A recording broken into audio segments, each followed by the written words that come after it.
Welcome to another episode of A Sandwich and Some Lovin'. I am your energetic, enthusiastic, so happy to be here co-host Kellie Raspberry Evans, along with my handsome, leading, what's the words I'm looking for? Masterful, strong, charismatic. Masterful. You're my master. Husband and podcast co-host. It's my husband, Alan Evans. I'm a master debater. Hello, I'm Alan. Welcome to the podcast, honey. Thank you. Thanks for joining me. Thank you for having me. Thanks for joining me today. Can I be a part of this too? You're my only guest. You're the only guest I have today. Why are you starting it like this? I don't know. Are you doing a bit? No, just welcome. I think when you're overly tired, you try to overcompensate. I think that's what you're doing. You're talking about you as a universal you or you as in me? You as in you, Kellie Raspberry Evans. I think you're overly tired, and I think you're trying to bring big energy. Burning the candle at both ends, as they say. We've had boss meetings today. We've done social media stuff. We've shot video, photos. We try to have a social life. We try to parent in between. You cook dinner. Well, I tried. I messed it up again, everybody. You didn't mess it up. I follow the directions on the pork tenderloin. And the first time ever, Alan asked me to hand him the Heinz 57. Every time I ask him to give me Heinz 57, I love Heinz 57. I really do. And it's expensive. It's not the cheapest condiment. But Alan asked for it tonight. And I know every time he cooks me steak and I ask for Heinz 57, it hurts his heart. It hurts your heart just a little. And I felt bad tonight. Well, yeah, when I season the steak, it sits there. I let it season it or marinate in the rub for an hour or whatever. Yeah. Then I fire up the smoker. That takes 40 minutes to heat up. I know. Then I smoke the meat for 40 minutes, and then I take it over to the grill and reverse sear it. And then I bring in this beautiful New York strip that's been smoked, marinated, and grilled. Yeah. And then before you cut into it, you're like, hey, babe, can you hand me the Heinz 57? I'm like, what? I love Heinz 57. What is this, Golden Corral? I have used Heinz 57 since I was a little girl. I love it. I love it. Well, and here's what I'm going to start doing. What? I'm going to start frying your steak on the stove. Because it still tastes. I can still taste the steak underneath the Heinz 57. I can still taste it. I can tell the difference if I'm eating Heinz 57 with chicken or steak or pork chops. I can tell. Mm-hmm. But I love it. But I know that you consider it an insult. So when you ask me for Heinz 57, it's a slight. It's not an insult. Okay, it's a slight. Because if you just love Heinz 57 like I do, I wouldn't be hurt. But because you asked for it, knowing you're hurt by it, therefore I am hurt. Let me put this in words you can understand. If you rolled, Kellie Raspberry rolls down to the mansion, okay, and you order something down at the mansion. This is a really nice restaurant in Dallas, for those of you that don't know. One of the best restaurants in Dallas. It used to be, what is it called? Michelin? A Michelin restaurant? Is that what they call the really, really fancy ones? I'm not sure. I don't know if it still has I'm not that fancy. But say you do that. You roll down there and you order a steak, and then Dean Faring himself comes out. Chef Dean comes out. My phone call, but that's okay. And says, Kellie, how is everything? And you're like, well, Dean, do you have any Heinz 57? He'd look at you like you're from another freaking planet. He'd be like, you're my kind of girl. You ain't scared. I would order Heinz 57 at the mansion. You know it too. You know it. You got that right. I would. But this podcast isn't about Heinz 57. What is it about? It's not about smoking. It's not about grilling. It's going to be a lot about relationships and personal growth. Wow. Yeah. That's uplifting. Yeah. That's what our podcast typically tends to be about. Yes, absolutely. We're going to talk about Bachelorette, sorry. We're going to review these man leads, woman follows, everyone wins rules that you presented last time, and we're going to see how you're doing. I'm going to be graded? Yeah, we're going to see how you're doing. Do I get to grade you as a leader? I may give examples. Okay. On how some of these have been violated. Okay.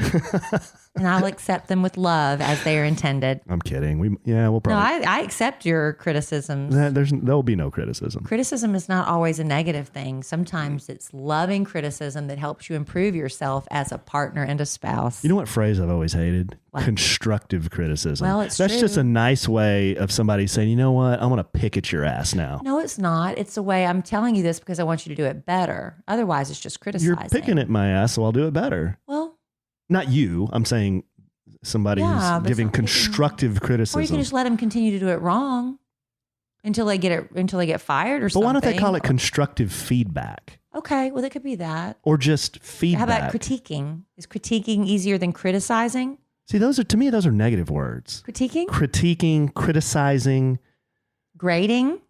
grading. I don't know. That kind of has a school connotation. Evaluating? What are you, Jerry? You're about to evaluate me? What are you, Jerry Jones? Are you You're about to evaluating players or evaluate something? me on this list of how I've behaved this week. Ha ha ha ha. And so we're going to talk Bachelor, maybe this list. I posted something very controversial on social media. You're getting a little, What? What's the word I'm looking for? What? Provocative? It's not provocative at all. It was not the picture, it was the words. No, it's also some provocateurism going on. Okay. So I posted something at the Alonzo 1971 and lots and lots and lots of comments. So Any critiquing? No. Any constructive criticism? not really. Everyone is, everyone's pretty nice, but I wanted to go through that post, why I did it, what it's about, and maybe give a backstory and open up the kimono a little bit as we do here. You might as well drop the whole thing at this point. What do you mean? Drop the kimono. Oh, you mean just drop it and just Given so many peaks. Oh. Just go full frontal. and just show me just hanging there? Why not? Just show me You're coming close. just show me. Speaking of hanging, What? that reminds me, did I tell you the toast that Jeff made to me last week when he and I went out when you were out of town? About the erection? Yeah. Yeah, you've told me. I told you that? Yeah, you've told me, but you forget you tell me. But you can tell me again, and then other people can listen in on the podcast. Well, one of our friend, Bad Influence Jeff, one of his bits is to do these kind of winding toasts that really have no direction, and they're kind of like Confucius sayings. You kind of like look at him when he's saying them, and then after they sound good, but they don't mean sound good, but they anything. don't mean anything. And then after he does them, you kind of nod in your head like, yeah, cheers, but you Yeah. can't figure out what in the hell he just said. So he and I go out to this really nice place. It's where we're having our birthday at D. Lincoln's. And he orders us these smoked Manhattans. They come in this big smoked box. So we take them out of this smoked box. So they bring you the box filled with smoke, and then you put the drinks in them, or the drinks come No, the delivered drinks in the come box? delivered in the box. It was Interesting. fancy. Is it extra for that? I don't know. Jeff paid. Oh, there you go. Yeah, exactly. That's why I keep them around. So we take the drinks out of the box, and he says, Alan, to love and affection and my 10-foot erection, my man, cheers. And I'm like, whoa, what did Feet? 10-foot erection? Wow. Maybe Yeah. Even 10 inches, I'd be like disgusted. Well, yeah. 10 So feet? I start talking to Jeff about this. Kind I'm of like, awkward to do that to another man. yeah, right. And I'm like, dude, that doesn't even make any sense. I mean, if it was like a 10-inch erection, that might make a little more sense than a 10-foot Still erection. unbelievable. Right. Right. I just thought it was silly. And a little uncomfortable. Yes, and very uncomfortable. Did Everyone's you make eye contact when you did it? yes. Oh, wow. That's the worst. Yeah, it was really, really Yeah. disturbing. I was disturbed after it. I'm sorry. Yeah. At least he paid. 10-foot. Impossible. Let's just put it out there. That is impossible. That is impossible in most people's cases, not mine. Okay, why don't we do this? And then Leading from that toast Yeah, and then we'll to mo- this sponsor. right, and then we'll move on. All right. If you've heard about this company, Rothy's, I hope you've heard it from me, and hopefully you've taken advantage and ordered your very own Rothy's. But this is the company that's making these beautiful shoes for women and for girls out of recycled plastic water bottles. I know that sounds impossible, but these Rothy's shoes, they are insanely comfortable and machine washable, which I really love. And the thing is, because they're made out of recyclable plastic bottles, there's no break-in period where you're walking around having to work out the blisters and stretching out the toes, because they fit comfortably right out of the gate. And like for me, the first time I ordered my pair, I ordered the pointy toe. I actually needed a half size larger. Well, that's no problem, because Rothy's always comes with free shipping and free returns and exchanges. So there's no risks, no worries, no reason not to try. Super, super easy to do the return and exchange as well.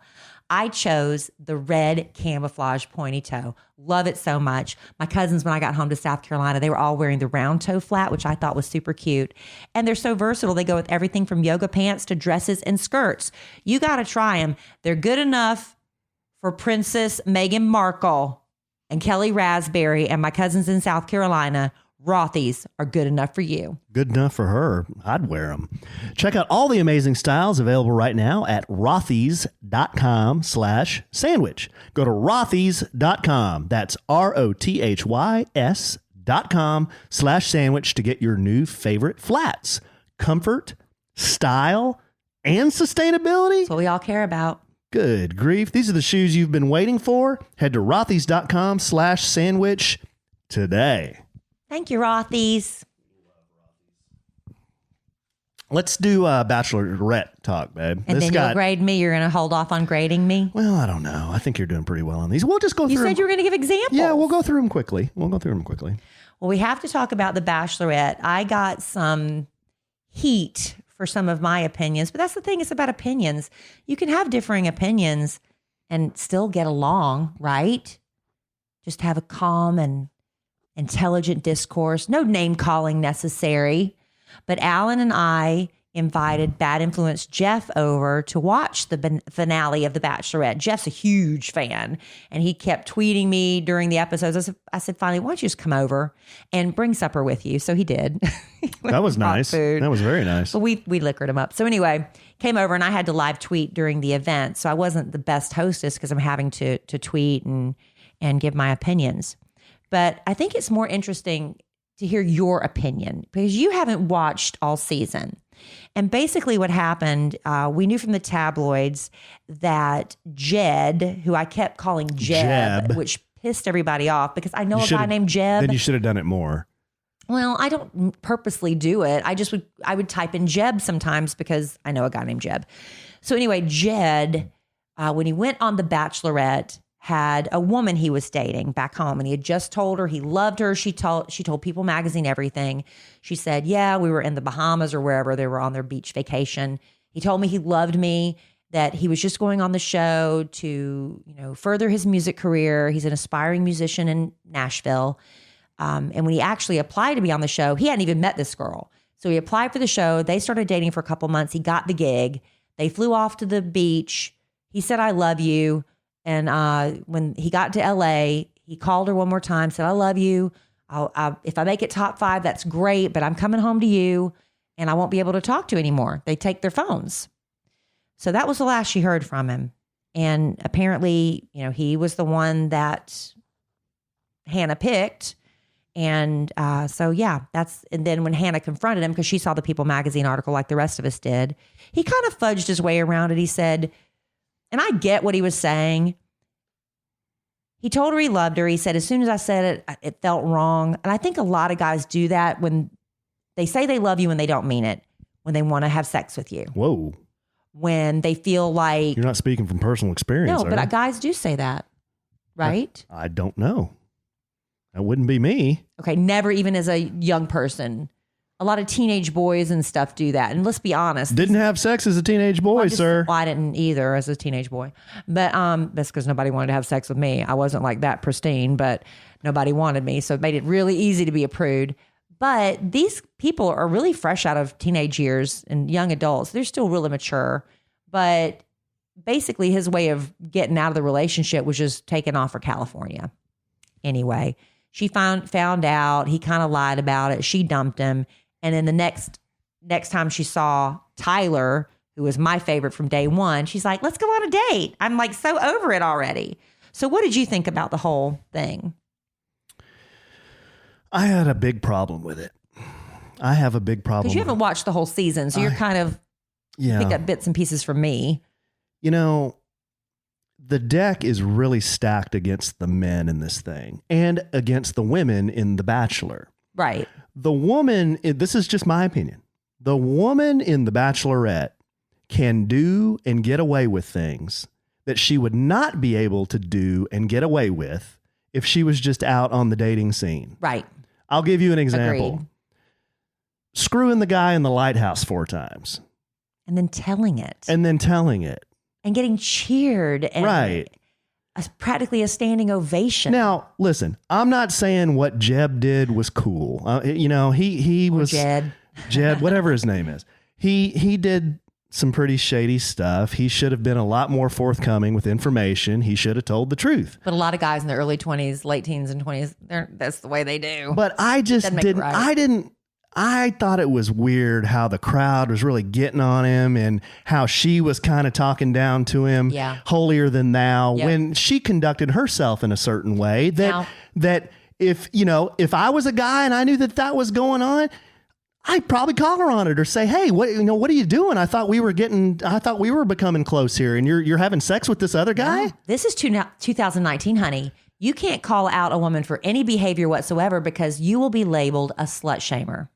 Well, it's not slut shaming. But that's what they say. You can't criticize her behavior one iota. Well, it's like, because look, if you do, you're slut shaming. I want to be I'm talking as if I'm Jed. I want to be your exclusive. Why are you screwing this guy? I thought we were connecting here. Right. And then the whole, how she dropped him like a bad habit and turned her attention to Tyler. Yeah, and like, I still have feelings. You want to give me, if I was that just Tyler, shows how you weren't genuine about your feelings for Jed. Now you got over it that easy. Right. No. And I know Tyler, he's got to be he's being cool. He's got to be the politician. He's a gentleman.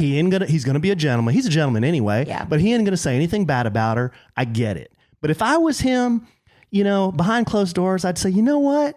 I ain't your sloppy seconds. You want to go for a drink or something? Fine, we can have a drink. Let's be friends. We can talk about all this. Ha, ha, ha. But you dumped my ass. You dumped my ass on national television. Embarrassed you. Yes.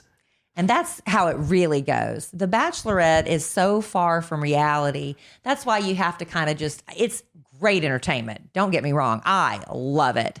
But I felt really like Hannah was being very hypocritical in the way she was handling it. And Jed wasn't allowed to stand up for himself really and say, okay, well, like 2 nights before I got down on my knees and you said, my wife, you were on your knees with Tyler. He couldn't, babe. The whole deck is stacked against him. Say anything. No, absolutely not. And she was feeding off that. And, and then she did call because every time she'd say something negative, the crowd would cheer. And she did finally say, that's not something you should cheer about because my heart is broken. But Tyler's here and Tyler's hot and I'm going to go try something with Tyler. That was ridiculous. It was just so smarmy and I wasn't satisfied with the ending. I wasn't all. either. The whole thing bothered me. I was very disappointed in the whole thing. It left a bad taste in my mouth for everybody, for Jed, for her, for Tyler, everyone involved. And I was joking. The guy who made out like a bandit, the dude that got laid 3 or 4 times. Peter. And he was the one sobbing inconsolably. And it'd been 2 months, since he got dumped. So, and his mother was in the crowd. This is the night before last, the 2-part finale. His mother's sobbing. Everybody's sobbing. But she didn't go for Peter. She went for Tyler. So it's like, what is going on? I don't know. It's so ludicrous. But I'll tell you this. Yeah. I cannot wait for Bachelor in Paradise. I've never watched it before, but I think we'll have fun watching that together. The only problem is it's a 2-night commitment, Monday and Tuesday nights. But I've never watched it. It looks pretty ridiculous. Maybe we should watch it. Yeah. It'll be fun. And they still haven't named the next Bachelor. I think it's going to be Mike because Mike would be, a history-making Bachelor. He'd be the first Black Bachelor. A lot of people are rooting for Peter because he was so sweet and his heart was broken. I don't think it'll be Tyler. I think Tyler has too many opportunities that he would be restricted by the Bachelor at this point. And it definitely won't be Jed. But Chris Harrison said they weren't going to announce a Bachelor yet because you have to watch some of Bachelor in Paradise because he said there are too many men that still need to be seen. So I think what producers are doing, they're waiting to see if there's any standouts from Bachelor in Paradise who might be a more dynamic Bachelor. But it has to be Mike. I don't see how it can't be. I think there's too much groundswell of support for him right now. Why wouldn't it be Tyler? I don't think this is the right move for Tyler personally if I was coaching him on his next career move. I was telling Kelly and Jeff, my opinion was Tyler can name his price right now. He's so cute. He's got so much positive PR and people really, I think, like him. Yeah, he's a nice guy. He came off. He's a good looking guy. He's a nice guy. Well. Yeah. And he don't need to get involved with Hannah. Why does he want to get back involved with that? And I was ticked off that she let him even start with the proposal before she stopped him. That was not cool. I don't like that. But when he was standing there and she just was like, I'm in love with somebody else. He was so gracious. He was a gentleman. He said basically I'm paraphrasing, all I want is for you to be happy. And you know what? I know he even called Jed's name and said, I know he's going to, do right with you. So there you go. That's our Bachelorette wrap up right That's there. That's the wrap up. Just kind of womp womp. Womp womp. But it was fun. It was fun to watch. It was a lot of fun. You always learn a lot. There's always something that's controversial that gets you talking about relationships and, hey, what if this wasn't on a show? What if this was in real life? Well, I think it's interesting. I do think a lot of young women should watch The Bachelor because you see what behaviors men really don't like. And it's all that tattletelling women do and the cattiness. Men don't like that. And I think there's some lessons to be learned from The Bachelor in addition to being highly entertained by it. Yeah. Well, there it is, babe. There it is. That's our wrap up. And off they ride into the sunset. Yep. So last week, are we going to do something and then do this? Go ahead, whatever. No, why don't you do that? Me too? Yeah, do that. All right. So nobody has time to go to the post office. Lord knows I don't. I barely have time to cook a pork tenderloin until it's overcooked anymore. I'm busy. And who has time for, sitting in traffic, parking, lugging all your mail-in packages into the post office? It's a hassle, which is why if you have a lot of mailing needs, you need stamps.com. This will save you so much time, especially if you're a small business and you're just churning out those packages. Stamps.com will eliminate those trips to the post office, and that saves you time, and time equals money. But not only that, you get discounts with stamps.com you can't even get at the post office, like 5 cents off every first class stamp. That adds up to 40% off of priority mail, not to mention it's a fraction of the cost of the expensive postage meters. Yes, with stamps.com, you get a postage meter, so you're calculating the exact postage. You're not wasting money sticking too many stamps on there. And we've got a special offer for the listeners of A Sandwich and Some Lovin'. Yeah, we do. Our listeners get a special offer that includes a 4-week trial plus free postage and a digital scale without any long-term commitment. All you got to do, go to stamps.com, click on the microphone at the top of the homepage, and type in sandwich. That's stamps.com, enter sandwich. Love stamps.com. Yeah, you do. Yeah, we do. I'm drinking a glass of wine tonight. We have not drunk. Have not drunk on A Sandwich and Lovin' in quite some time. We kind of put an ixnay on that. A sandwich and lovin'? Yeah, I said. Because we used to do the show. We'd sit down, he'd have his bourbon and I'd have my wine and we'd get a little buzzed and we'd do the podcast. But we put the stop to that. Why did we do that? Well, I did it because we started our weight loss program. That's it. That's what it was. And then it kind of just became a habit that I don't drink during the podcast. Yeah. Has it made for a worse podcast? I don't know. I'm having more fun tonight all of a sudden. No, but we opened a bottle of wine when we had Bad Influence Jeff over last night and we were drinking the wine and we had a little bit left. I said, I'm going to drink it during the podcast tonight. There you go. Maybe it'll make for a better me.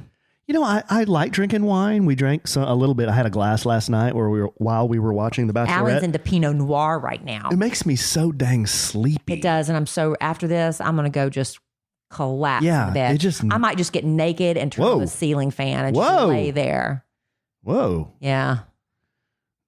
Huh. Huh? Naked and turn on the ceiling fan. I'm hot. Like face down or face up? I'm very hot. Would you go face down or face up or in the fetal? I don't sleep on my stomach. You know that. Have you ever seen me lie on my stomach? No, I never have. I don't like it. Actually, I have, but that was when I fell. Not by your own. That was when I fell. Not by your own doing. Yeah, it was a trip and a fall. Yeah, I usually start off on my back and then end up in the fetal position. I start off on my back next to you, and then I get hot. Turn your back to me. Then I get hot, and then I scoot over, and then I get into the fetal position on my right side. I think we're going to have to get a king size bed. No. At first, when we first got married. We are. Well, when we first got married, we were like, we don't like king size beds. We like touching each other. And now 2 years of marriage, we're so hot, we can't get away from each other in bed. It was 105 degrees today. That's why. You still want to touch me in bed? Yeah, absolutely. Oh, yeah. I mean, yeah. It gets hot, though. Yeah, it does. And you turn your back to me anyway. It gets hot. Yeah, it gets hot. It gets hot up under them sheets, doesn't it? Under them Brooklyn sheets. No, the Brooklyn sheets are comfortable. They just the right temperature. So silly. Okay, so you presented these man leads. This document I'm looking at, listener, it's titled, and Kellie printed this from her computer. I found it online. Man leads, woman follows. Everyone wins. Yeah, it was 14 rules for women. Wow. And how to treat the men in their lives, even grandfathers, brothers, any men in your life. If you want to have a good, healthy relationship, these were the 14 steps. Now, we just did them last week. I guess we're going to have to do them again real quickly here because Alan's going to grade me. I'm going to say, I'm going to send these to Gal Gadot, see what she thinks about these. Okay, rule number one. Wonder Woman? Think she'd be down with man leads, woman follows, everyone wins? Well, Hannah might. Well, I don't know. Okay, we're going to grade you on these, babe. Okay, rule number one. What am I giving you? A through F? Whatever you want. You came up with this. Okay, we'll do an A through F. I think everybody can understand that. Okay, rule number one, never belittle your man. You don't do that. I will give you a solid A on that. Thank you. Okay. Rule number two, never talk down to him.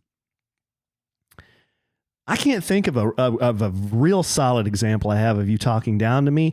I did, while I was eating at the bar, I did burp, and then you kind of talked to me like I might have been like 8 years old after I did that. It was disgusting. I said that was not necessary because he laughs. And I said that was not even funny.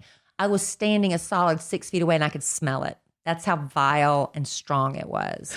Okay. So maybe you were justified. So is that talking down? Maybe or is that not. Just calling out bad behavior? Maybe not. But it's not following my man's No, lead. it's not. So I should have burped in response. Right. So I'm going to have to give you a B on that one. I'm surprised you didn't score me lower. Number three, never ignore him.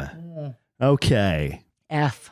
Yeah, we have some issues here. This one, Kellie gets into this zone where I could be, I don't know, I could be reciting the Declaration of Independence word for word. Wouldn't faze me. Wouldn't faze her one bit. She'd just be head down, plowing down in what she's doing.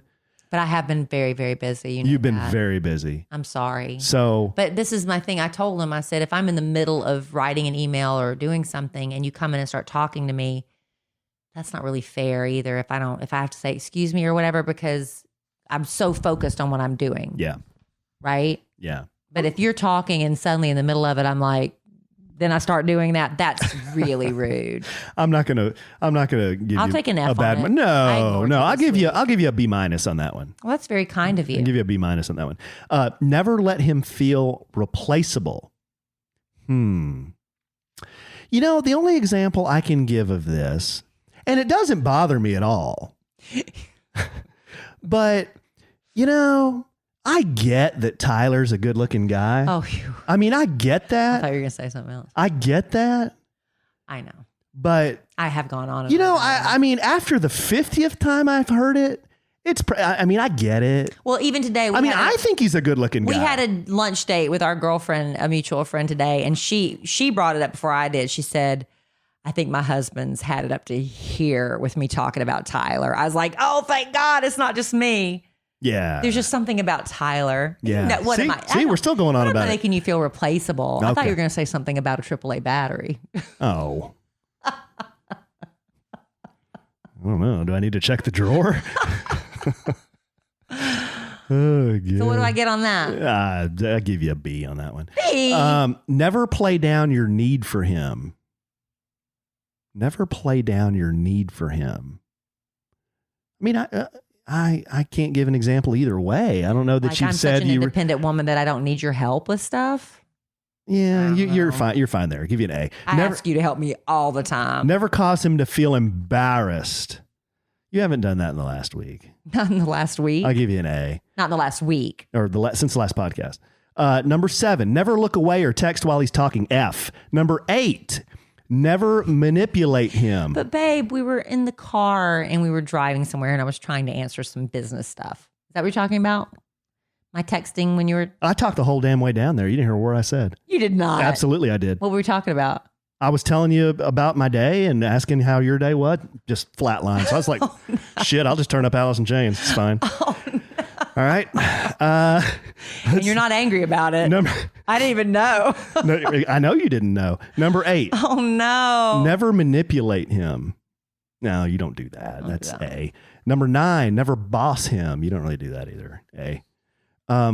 Number 10, never. Boy, you were real. I don't do any of these, but you were so mad about that one. Number 7, number 10, never laugh at his mistakes or faults. You don't do that. Like making fun of you for something you do. No. Number Except that burping thing. I wasn't laughing. So that's an A. Number 11, never put any person before him. Well, Tyler's before me right now. Tyler and Larry are before. Larry's always before me, but Tyler's before me too. I can't tell you guys how much I love that dog. So I love him. I get Larry. I kind of get Tyler. I'll give you a B- on that one. Number 12, never to be too busy for him. I've been really busy. You've been real lately. busy, babe. God, I get it. man, We're both busy. We both got a lot of stuff to do. You know, sorry. I get it. We have a date. You know, I tried to have a date day for us this week. Yeah, we're doing it. I said, hey, I've got a window of time. Let's do something. And Alan had he slept really wrong. And so he needed to go get a massage for an hour and a half. So I was like, okay, I'll just go to TJ Maxx. Yeah, we did a TJ Maxx date. Number 13, never be inconsiderate of his feelings. Inconsiderate of my feelings. I always consider your feelings, don't I? You do, except when you have to wipe the drool off your chin when you're watching The Bachelorette and you see Tyler. Okay, I'll give you that. And then number 14, never tell his personal business. You get an A for that because I tell my personal business. Thank you, honey. Yeah. So I didn't do too badly. No, you did really well. Looking away or texting while you're talking. Right. But then if you graded me on all these, I'd probably get like C's on most of them. Well, you don't belittle me. No, I try not to. I can't think of anything really. I don't know. Do I ever cause you to feel embarrassed? Sometimes. Oh, no. Probably. What do I do? I don't know. Probably. Like what? What do I do? Not in front of people necessarily. No. But maybe just stuff I do. And it's like, oh, well, you didn't like that. What do you mean? Like when I tried to be all cute and I come over to you and like try to get on top and you always go, oh, like I'm going to crush you. I'm embarrassed. I'm like, are you really afraid I'm going to hurt you? You just did it again the other night. You know it hurts my feelings. You do it every time. Because it's a bit. You said it hurts my feelings. Okay, every listener, time here's what happened. One time, Kelly tried. You were trying to do something. I think we were laying down. We were in bed. And I was getting in bed, and I was just like, you know how sometimes you like come at somebody like you're gonna tackle them, but he's already in bed. You tackle me all the time. So I was coming, and I was just playfully coming at him in slow motion. And Alan cowered in such fear. And he wasn't joking. This is the first time because he thought I was going to like land on him and hurt him, I guess. And he made this noise. Seriously. It was not a joke. It was the first time. This is being exaggerated just a little bit. No, it's not being exaggerated because you continue to do it now because now it's a bit. Like I was going to crush him. And I was like, I hurt my feelings so bad. Sorry, babe. But he just thought that was the funniest thing ever and laughed and laughed. So now, like the other night after The Bachelor, you know, Tyler's got me all hot and bothered. So I'm like, hey, I'm going to go get some from my man. Just kidding, honey. I was just like playfully going over there to sit on him and love on him and tell him I'm sorry for, you know, going on and on about Tyler. And so I'm sure that's what you were going to do. I was coming over to show you some love after you had to listen to me go on about Tyler. And I go to straddle him. Ooh, here we go again. I'm like, sounds like an owl. That's the way you sound.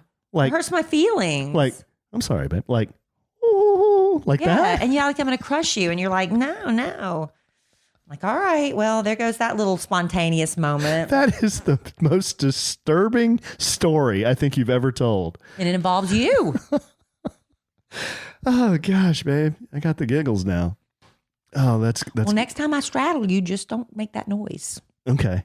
Please. I'll just make a toast. Take it like a man. No, well, I'll make a toast. I'll make it to love and affection. That's what I'll do. That's what you'll do. Mm-hmm. That's what I'll do. Well, you wanted to talk about how you your Instagram post. Yeah, I guess maybe we'll kind of finish up with this, and maybe you can kind of help me through this. I don't want this to become a personal counseling session. I really don't. But there are some things that I just wanted to talk about, get off my chest. I did some of it on my Instagram, but it's caused a lot of like, oh, wow, questions. Can you tell me more about that? Or, hey, how did you do this? Or how did you do that? And so I don't even know really how to start other than, at the beginning of the year. At the beginning. Start there. Yeah, we'll start at the beginning. That's good. Thank you, babe. See how helpful you are? At the beginning of the year, January, Kellie and I embarked on this weight loss journey basically together, and we did really well. We've done really well. Mm-hmm. And you lost 30 pounds. I lost 25. Yeah. I've gained a couple since we went on the family the vacation for like 3 weeks. Yeah. And trying to get back on it, but you've done really, really well. But even before that, I have a bucket list. We have a bucket list we do every year. One of my bucket list items this year was to get myself in a healthy state of body and mind. And I left that pretty general, probably because you didn't want to hold yourself too I didn't want to accountable. hold myself too accountable because I know how much I've failed in the past. Yeah. So that's what I had. Now we go on this weight loss journey, and I'll try to paraphrase a lot of this. We go on this weight loss journey. I lose 30 pounds. Kellie comes along with me. We do it together. It was awesome. It's one of the best things I think we've ever done together. During that time, I also started working out at a HIIT studio, high intensity interval training. I've never been a big workout guy. I've always hated working out. Absolutely. You love this. I love this place. He hates it when he misses it. Yeah, it's called Body Machine Fitness, and I've just had the best time there. The guys and gals, all the trainers are so positive. It's just got a great energy and vibe to it. Kellie's also now working with a personal trainer. Yeah. Trying to get back on track. It's hard when you fall off to get back on 100%. Yeah. So, the body stuff is good. Mm-hmm. During the year, I also got a colonoscopy. Remember that? Yep. Got my colonoscopy Finally. screening finally You're welcome. because I had that in my family, the colon cancer in my family. And his wife gently nagged him into doing it. Yeah. And Kellie has helped me with all of this. It's not like I've just done it by myself. I mean, she's been there. She's been supportive. She's been encouraging.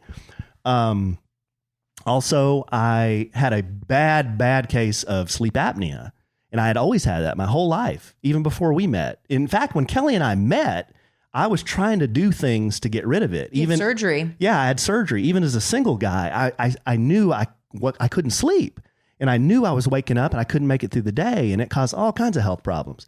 Well, anyway, I got that fixed this year. I got a custom mouthpiece made by a dentist, Suzanne Ty at Swisher Dental. She made me a custom mouthpiece. It's knocked out the sleep apnea.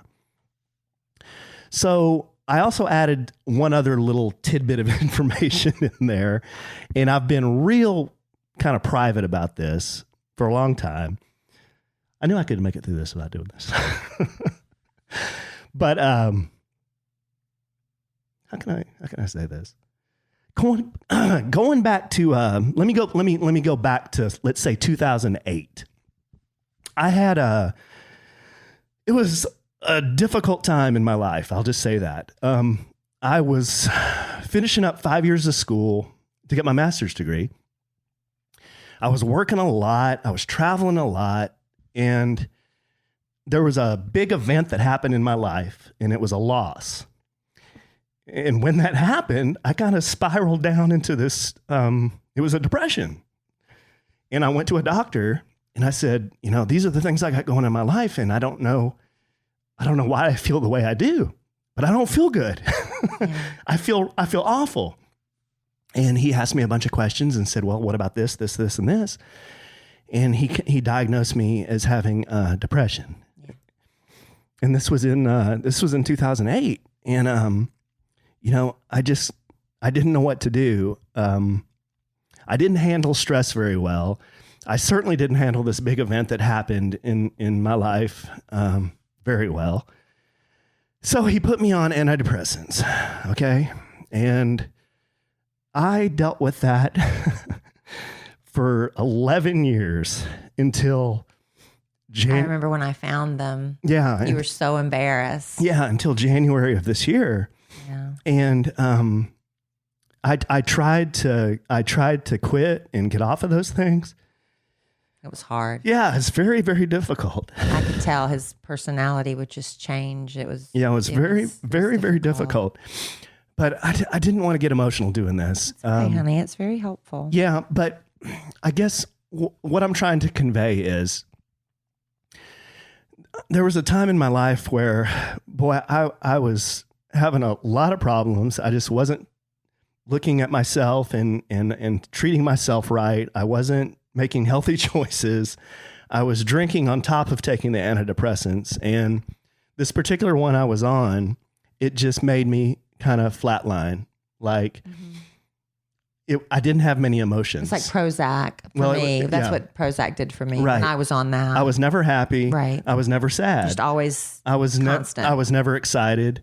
I was never really interested in anything. Yeah. And it's sad because at that time I had very small kids. Yeah. And you know, it's really difficult thinking back at that time, but honey, you did the best you could. Yeah, but I had to stay on those things for the longest time. And this was way before I ever met Kellie. And there were periods where I'd try to quit and I couldn't. I was too scared. I was like, I can't because these now give me a little bit of confidence to do some of the things in my job that I wasn't able to do before. I could see differences in myself, but they weren't all that good. And so fast forward to 2014, I go through a separation and divorce. Very traumatic, bad event that happens to a lot of people, you know, and I know these things happen to a lot of people. I get it. And I know a lot of people go through these things. But you know what, if it wasn't for the antidepressants, you might not have gotten through it as well as you did. Well, I don't know. They do serve a purpose to help get through really bad things. But I guess part of my shame was I couldn't talk about it. Yeah. I couldn't, and it's hard for me to talk about now, as you can tell. But I couldn't tell anybody. I didn't even tell my mother and father. For all those years, they never knew. They don't even know now? I think they know now. But they listen to this podcast? No, but I think they know. Yeah. But I just felt embarrassed, ashamed, like I couldn't tell anybody, like I was weak, like there's something the matter with me. So 2014 happens and I got through that. And that was pretty tough. So I knew I was going to stay on them through that. I wasn't going to try to get off of it. Not the right time. That wasn't the right time. No. So I get through 15 and then I meet Kellie in 16. And at the time we met, I was still on those stupid things. Yeah. And I forgot how either I told you or you found them or how I found them. They were on a counter one day. I was like, what is that? Mm-hmm. And I think I came clean and told you. You told me they were just your pills. I just told you they were my pills. And your medication. And I'll be honest, I looked him up because I was like, oh, he was being kind of mysterious about that. So, yeah, that's when I found out you were on them. Yeah. But it didn't change the way I felt about you because I told you I had been on antidepressants for so long. Right. And at the time, there was a time when I needed them very desperately, but then I wasn't on them anymore. And I think what Kellie just said there, I can remember when she told me that, and I was thinking, I can't believe she just told me that. You're just like me. Mm-hmm. Babe, why are you getting so upset? Because it was just a hard time. I mean, that time was very, very difficult. Yeah, but you're through that now. Oh, I know I am. I know I'm way past it. But again, now it's turned into a counseling session. But so Kellie was very supportive of that. She said, hey, you know, I understand if you need to do that. I've done them too, but I eventually got off of them. But I didn't quit cold turkey. Right. I was on Prozac, which did the same thing to me. I had no emotion about anything, no joy, no highs, no lows. And I didn't like that feeling. So I switched medications to something weaker. Remember I said maybe you could try something else and then eventually. Right. But that wasn't the path. You tried cold turkey, right? A few times I tried cold turkey, and that's not what you're supposed to do. No, it's not. And I felt really, really awful. Yeah. And I would talk to my doctor, and my doctor was good. He pleaded with me to look for another way to do this. Right. And I said, I just can't do it. He said, all right, man. He said, you know, you've been on this a lot longer than I'd like you to be and that you should be. But you know, it's ultimately it's your mind and body. You've got to tell me what you're feeling, you know? And he did his best to help me through that. Well, I don't know what it was, but in January of this year, I just thought I've been the happiest I've ever been in my life. I don't know why I'm taking this medication. It doesn't make any sense. All it does is make me not have emotions. I don't really laugh too much about stuff. I don't really cry too much about stuff. I don't really care a whole lot about things that I should care a lot more about, But you were still happy. But I was still happy. And I was thinking, this just isn't good for me long term. You just weren't living your life in color. Right, exactly. Yeah. I have got to get off of this. Yeah. So I don't know if I even told Kellie or not, but in January, about the same time we started the weight loss, I was taking a maximum dose. It was 20 milligrams. I'd start halving my pills because my doctor always said, if you want to try to get off of it, half your pills. Yeah, because you didn't do that before and you Right. get real cranky. Yeah. He said, start halving the pills and try, and then go half for a week. And then the next week you go half, quarter, and then you go quarter, and then you go quarter, skip, and then you try to get off. So you of did it. that. That's pretty much what I did. And there was some times there in January where I didn't feel good. I wanted to take another one. I wanted to just feel normal again, but I just fought through it. I thought, along with the weight loss, along with exercising, along with getting my sleep in check, which I think was a big issue with me, for me, my entire life, and affected relationships, affected my personality, affected my health. That sleeping, once I got that fixed too, it all just kind of fell into place, and where I felt like I was alive. I was a new person. I wasn't being artificially propped up. I always felt I was artificially propped up, and that's how I could do that crazy job that I used to do and travel all over the country and stand in front of 1,000 people and give a presentation and not care about it. It was because I was being artificially propped up.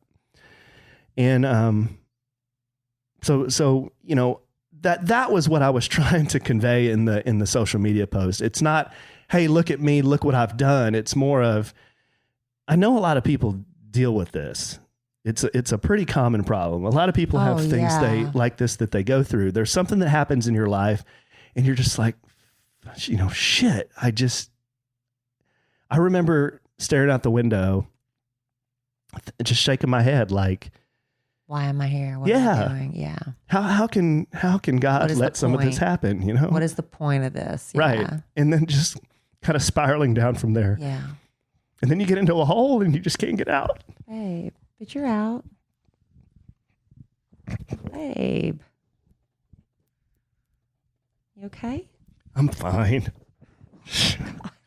Most wheels off podcast. It's fine. But I've wanted to talk about this on the podcast for a long time. I just didn't have the courage to do it. Yeah, you haven't said any of this to me either. I'm hearing it for the first time. But I think it's important to talk about things like this. I never did before. I could never do it before. Why do you think you can do it now? Somebody asked me that. It's because I'm not scared anymore. What were you scared of before? Just what people would think. I really don't care as much anymore about what people think. I really don't. Good. It's like, this is me. I'm messed up in some ways, but I'm really good in some ways. Yeah. And, the messed up comes with the really good. So I was scared before, and I've dropped a lot of hints on the podcast about this over the years we've done this. I talked about a book that I read that really helped me, The Subtle Art of Not Giving a Duck. Mm-hmm. And one of the main points in that book is that life is imperfect, and people who try to be perfect are miserable, absolutely miserable, because you can never live up to how you think you should be, Yeah. And once you understand that, it's just, everyone is imperfect. Everyone does dumb things. Everyone has things about them that aren't exactly quite right. Once you understand that, then it makes life so much easier, And I think, a big part of it is meeting Kellie. And people joke with me about this, about her positivity, but this is the part of it that people don't see.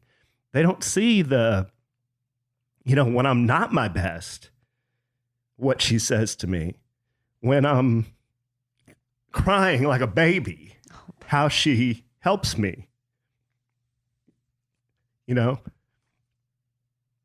It's all great on Instagram, for a lot of people, but that's not real life. So that's what I was trying to show on my social media, was that, a lot of people like to say, wow, look at you guys. It's like perfect couples goals. It's not. Alan, you can do everything. Sometimes it's hard for me to see. It's like, I'm glad how far you've come. Yeah, I'm glad you think that, but I wish you could see my entire story. But that's your story. But your story is different now. Yeah. It's much different. Your story makes you who you are now. Yeah. And I get emotional. It's just my bit, especially now that I'm not taking the damn medicine anymore. You're feeling everything. Yeah, now. I feel everything. I laugh so hard. Kelly and I laugh so hard at stuff, and but then if we talk about things that are painful, I can get emotional, and I feel kind of embarrassed about it, but then I also feel good because I could never do this before. Yeah. Well, I didn't know, because you did that privately. You didn't tell me you were doing that, so I didn't realize.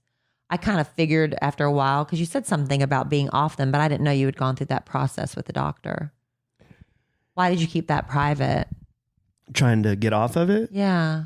Because before you would not tell me when you would try quitting cold turkey, but why did you not tell me this time? Because I was afraid that I'd fail again.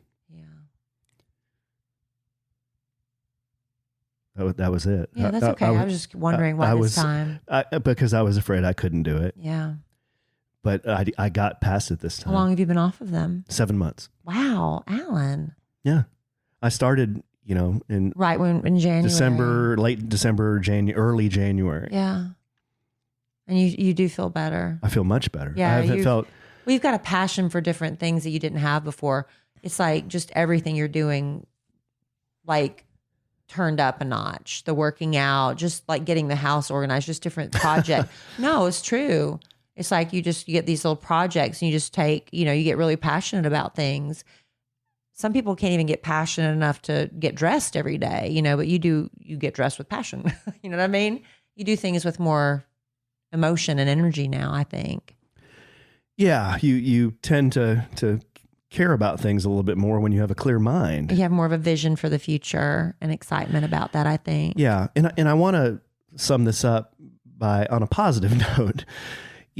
I have never been happier in my life with me personally, my relationship with my wife, the time I spend with my children, the work that we're doing.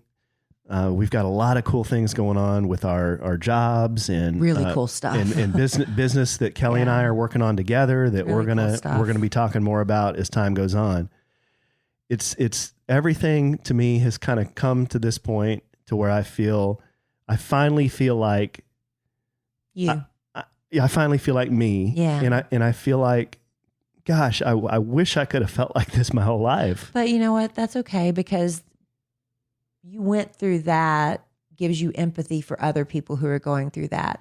And how can you understand, there's certain people that are going through things and you're like, get over it. Why? Because you've never been through that. So when somebody's going through a dark depression or whatever struggles, now you've been there, done that. You have a heart for that now, that you can help somebody else. If you'd never been through that pain or struggle, you wouldn't be able to use that for good. So God, God works in mysterious ways. Not that I'm saying God struck you with depression, but he allowed you to go through that.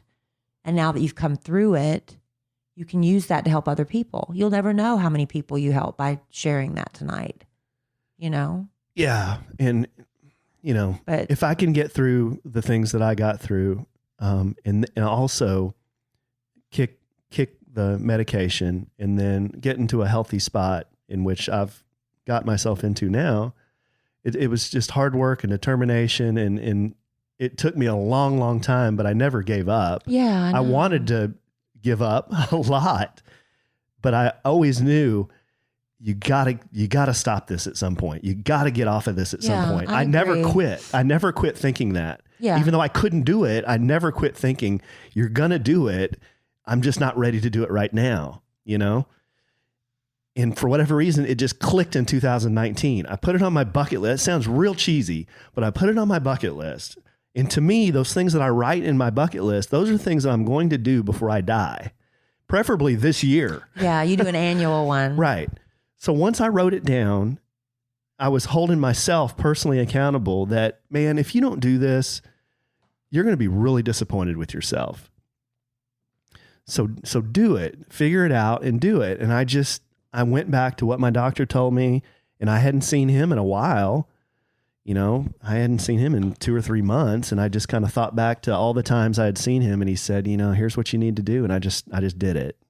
And I felt awful a few days. Yeah. You know, I felt awful. The withdrawal, really. Right. I felt like I just wanted to stay in bed all day and pull the covers over my head. Well, it's you know? a good thing that you timed it out with also getting better health-wise. If you had just done that and you were still eating crappy and still doing the drinking and not exercising, then I don't think you would have been as successful. Yeah. It's a combination because working out increases your endorphins.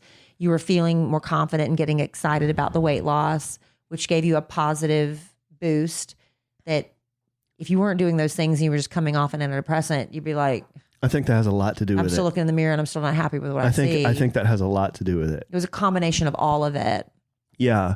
But your story is not my story, and my story is not whoever's listening story. You know, people, they can be on antidepressants for shorter periods of time. I know one of my cousins was going through just a horrible time where one parent died, another one was diagnosed with cancer, a husband was very, very sick, and she went on to antidepressants not even a whole year just to get her through, you know, and those do serve a purpose. And I think that's, you know, as long as they're used properly, people shouldn't be ashamed to go on antidepressants. I think it's okay.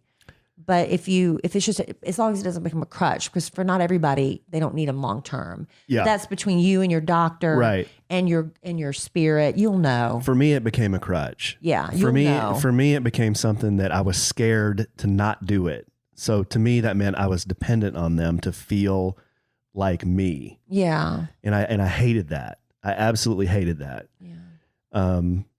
Because I knew I was being propped up, and there were other things that I would do to make myself feel better. I had a sweets addiction. You knew that. Mm-hmm. I would eat all kinds of crap, junk, lay in bed, eat junk. You know, and I like to have an occasional cocktail, but then there were sometimes where it became more than occasional. Yeah. And when you mix alcohol with those things, it's bad. Yeah. It's bad. I mean, when on the one I was on, when it flatlines you, when you drink, it gives you euphoria. And when, you know, you have euphoria and then you don't care about anything, that's not a good combination. Mm-hmm. It's just not a good combination. So I knew this all along, and I knew I would get to this point someday, but it took me 11 freaking years to get here. You got there. You got there, honey. And they did serve a purpose. It got you through a dark time. So don't be upset about that. I'm sorry, listener, for listening to me blubber and sob on. I thought that was beautiful, and I think that was so helpful. I hope so. And the only reason I'm sharing this, and I wanted to share this a long time ago, but I just didn't have the courage to do it. For whatever reason, today I felt like I needed to get it off my chest. It was time. So there it is. And I hope that helps you, or maybe somebody that you know. But there are a lot of people you look at and you would say, God dang, he's a pretty normal looking dude. And look at everything he has. And, got it all. Oh, this guy, he's got it all. Look at him. You don't know what's going on behind closed doors and inside somebody's head. You just don't know. His life is perfect. Everything about this guy's perfect. It's not.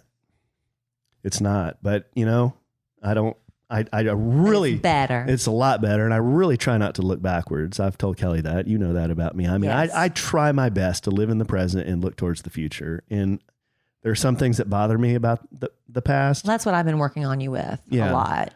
But I try my best to look forward because I can't change anything. Yeah. You know, all I can do is move forward.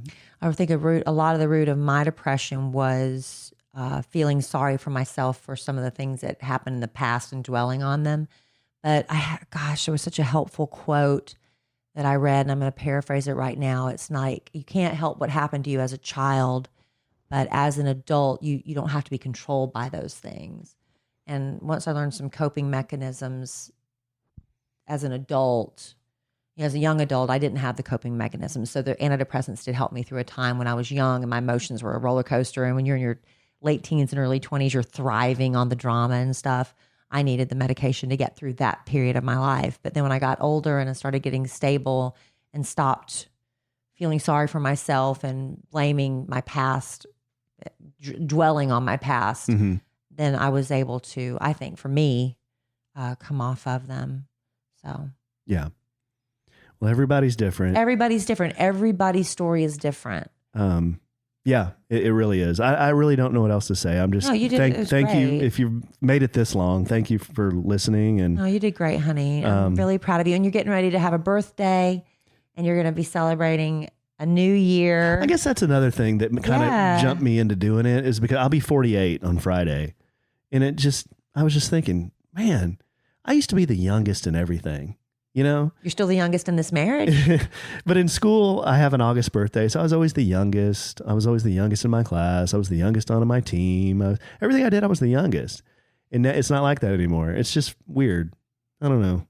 Yeah, a little slap of reality. A little slap of reality. Like time is ticking. Time's ticking. It was time to pass. Is that why you keep wanting us to get an RV? Yeah, it's time to pass on what I've learned, and hopefully it helps somebody else, because Alan's daydreaming about retirement. That's all we've been doing. Every time we pass one of those big RVs on the road, look at that one. Look at that one. There's a big RV show coming up. It's going to be me and you someday. You think so? Maybe. I hope so. I saw a really nice Airstream. You really want an Airstream? Airstream, yeah. It was they are cute. It was really cool. Can you imagine me living in one of those things? Not living in it, just maybe vacation. Brand new looking. God, everything in it was brand new. I don't know, honey. Yeah. I don't know if that's me.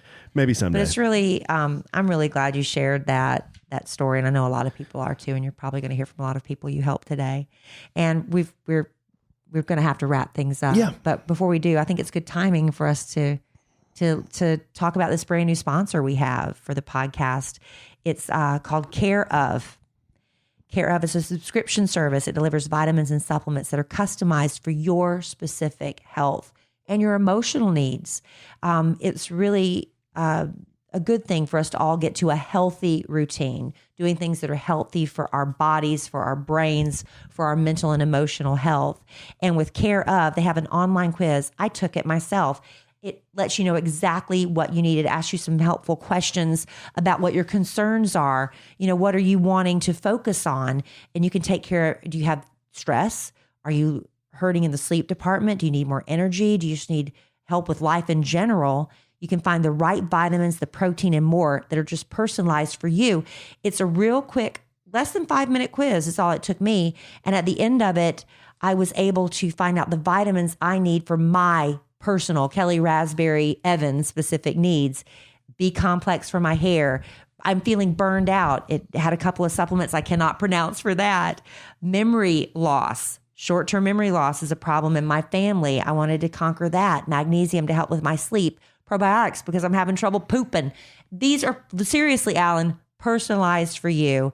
Experience the Care Of difference. You could just get any old vitamin package, but that's not personalized. And with this Care Of quiz, it's really easy to find out what you need, and then they'll just deliver it right to your door. Well, for 25% off your first Care Of order, go to takecareof.com and enter sandwich. At checkout, yeah. At checkout. 25% off your first order. Care Of order, go to takecareof.com and enter sandwich. Yeah. Don't make the same mistake I did. I entered careof.com and nothing happened. That ain't going to work. Takecareof.com Take very interesting. care of. You recommended supplements I'd never heard of before, and I don't think I can pronounce. Rhodelia and ashwagandha. Ashwagandha. I wrote it down. And then it delivered to you. Excuse me? It helps with feeling burned out, because I've been feeling burned out and depleted lately. It asks you questions about your lifestyle and your goals and things, and then makes those recommendations. You haven't been sleeping enough. I haven't. And my hair's been very dry. You know, there's a supplement you can take for that. What is it? B complex. Oh, B complex. Sure. I knew that. And for pooping, a probiotic. I thought magnesium was good for that. Magnesium, my mother says it helps her poop, but magnesium's also good for sleeping. Just a little behind the, dropping the kimono. You could always use a butt bomb. No. All right, babe. Well, this one was quite a roller coaster ride. It was, honey. I'm very proud of you. I'm sorry. I feel a little bit, well, I'm proud of you. I understand why some things, even as a married couple, you need to do privately. And you did that privately, but you're sharing it now. I wish I could have been there more for you. And hopefully I was. In what way? What do you mean? When you were going through that and the hard parts, hopefully I was there. Yeah. Well, as a man, you know, men tend to try to do things by themselves, especially with medical things, and not tell too much of their business. And hey, what am I feeling? What am I going through? And that's probably why I didn't say much about it. But I didn't say anything to anybody about it. You know? Hopefully I was supportive anyway. No, when you were going through the heart of it, the hard part. You've always been supportive, but that's in the rearview mirror, man. Yeah. I don't have to do that anymore. You got a big birthday party coming up. You and Bad Influence Jeff, your combined birthday party. Yeah. A-Train and Bad Influence Jeff's birthday buffoonery. It's going to be fun. You've got your own logo. Yeah. Kelly made me she made us a step and repeat so we could take photos in front of this thing, and it's got the A-Train and Bad Influence Jeff logo on it now. Your sister created that. She's so talented, but I told her what I wanted and she created it. And since this is the second one, I figured this might be an annual thing. We need a step and repeat. Yeah. So you have your own backdrop. So you have to check out our social media after his party this weekend, and you can see the pictures of one of his birthday presents. The other of his birthday, this is going to be like so not fun for you. You don't have anything to open because Alan also needed a new toolbox. Kelly got me a toolbox. Well, that's the thing is like, you know, you need to pick it out. So he picked it out and called me, said, well, I found it. I was like, well, I can go all the way up there and buy it and have some big man load it in my car, or just go ahead and get it and bring it home. It's a Craftsman. So, I mean, it's you one don't of have those, anything to open, but that's your birthday present. It's one of those big rolling, you know, you've probably seen them. Maybe your husband or maybe your wife has one. Big rolling auto toolboxes. You love it. With all the shelves, you know. Yeah, it's great. You love it. You love your step and repeat. Yeah. Oh, yeah. Yeah. And I'm taking Alan for a birthday mani-pedi. Mani-pedi, I'm trying to make you feel special on your birthday, babe. Yeah, I'm a Renaissance man, babe. I can do mani-pedis. I can do mani-pedis all day. And we're gonna have lunch, I think. Yeah, we're Friday. gonna have lunch. So yeah, I'm looking forward to it. Dinner with the kids, and then your big birthday party. It's just all about you this weekend, honey. Well, at this point, I'm just glad I'm having birthdays. That's right. Amen. You just wanna keep having them because, you know, not to be dark, there's some times where I didn't know if I was going to have another birthday. Babe. Hopefully that was before you met me. I'm just glad I'm having them. Like, all right, babe. Well, thanks for helping me through this one. And, you know, to the listener, if you're struggling, there's always a way out. You just gotta. You have to ask for help when you need it. That's the thing. I tried to do it by myself and I couldn't do it. I could not do it by myself. I had to have support. I had to have help. So, you know, get you some help if you need help. Right? And get you the love of a good woman. That's right. All right. Well, a podcast. And a podcast. It's very therapeutic. Yes, you can tell millions of people your innermost thoughts. But you know what? I think that's a beautiful thing. I don't think people don't understand how much our podcast family really means to us. I don't really think people understand that. And like, I feel that way about my radio audience too, with the Kid Craddock Morning Show. There's just really something very special about that connection you have to somebody when just the voice and the communication. I don't know. It's just something, it's really hard to describe, but you get to experience that now and you can understand what that's like with the podcast family, what I felt with the radio for so many years. Yeah. I've made a lot of friends. A lot of the, listeners, they'll come see us at events, and then you end up kind of being friends with them, and then you just communicate and keep in touch on social media and keep in touch through email. It's a beautiful thing, right? Yeah, and even some of the people that we met in Mexico are going to come to the birthday party. Yeah. It's crazy, but yeah, it's very, very powerful. I guess all the people that interact with you when you tell a story and they say, "Oh, that happened to me," or "I know somebody that happened to," and don't feel alone because I know exactly what you are talking about. When it was just me going through all that stuff, I didn't have anybody to kind of bounce things off of, I was intelligently, other people are going through it. Yeah. But emotionally, you feel I am the only one. Right. Even though intelligently that's not true. And I just always felt like I was in a hole. Right. I couldn't get out, Yeah.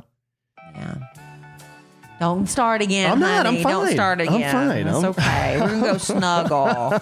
I'm gonna go straddling him and have him go. Yeah. All right. Well, I love you desperately. I love you too, and we love our podcast family. I love our listeners and we desperately. Thank y'all for hanging out, and I know you're going to send Alan wonderful words of encouragement and support, and I appreciate that. And that's about it for this episode of A Sandwich and Some Love, and I do believe. And in the immortal words of the great Keanu Reeves, life is good when you have a good sandwich.